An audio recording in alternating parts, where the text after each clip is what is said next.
So I think considering everything, the crop looks pretty good. I think we're maybe 5%, 10% green at the most, but we've made a good crop here, given that we've been so tight on water this year. Yeah, it looks good. The quality's nice. During these trying times, not all farmers are able to say this. It looks good quality. Yeah. Although his 2,200-acre tomato yield is 10% lower than normal, Yolo County farmer Blake Harlan is doing well in spite of drought conditions. This appears to be setting the stage for the most significant drought event that I've faced in my lifetime. And prior to this year, the early 90s were the only year that I had ever experienced where we got no surface deliveries from our local water source. Irrigation management has proven to be the difference between success and failure at many farms. Harlan's decision to set up a drip irrigation system a few years ago has increased the likelihood of continued success for this sixth-generation farming operation due to a 25% water savings.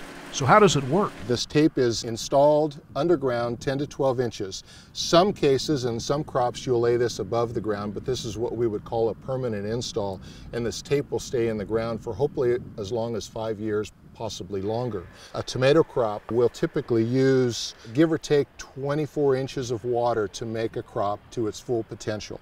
If this were a conventional furrow irrigated tape, we would probably use in excess of 30 inches, more like 32, 34 inches to do the same job. So we're definitely saving water. That computes to a savings of 270,000 gallons of water per acre each year. The drip system is a tool that just kind of evens out a little of the risk as far as management of water goes. It's really been a savior for us going into this drought year, where it's not that we don't have water stresses, but the limited water that we have, we can get across the field uniformly, even if we don't get that crop exactly what it wants in terms of water to maximize production. At least we're able to keep it uniform and spread it across more acres. Farmers like Blake Harlan are very progressive in our area, have thought about resource management in great depth. He's one of the pioneers in terms of making changes with transplanting tomatoes, certainly with his irrigation management, very efficient with resource use. UC Davis farm advisor Gene Miao works with Blake Harlan and dozens of other Yolo County farmers as a resource for sharing the latest research.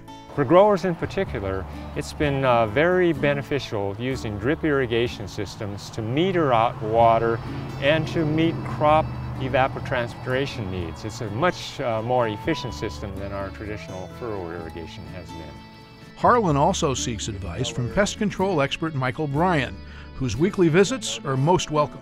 I mean, we're not seeing any major disease, mold issues, or any major insect damage. With drip irrigation, you're allowing the maximum efficiency that you can have in delivering the water the crop needs, and it shows. I mean, given all the stressful conditions of the year in this area water-wise. Well, we've been able to maintain plant health pretty good right up to harvest, so I'm pretty happy there. It's a good first start of the season, and I think we got a lot of good looking fields ahead of us, and I just hope we get more water for next year. Yeah, I think we can all agree on that. Yeah.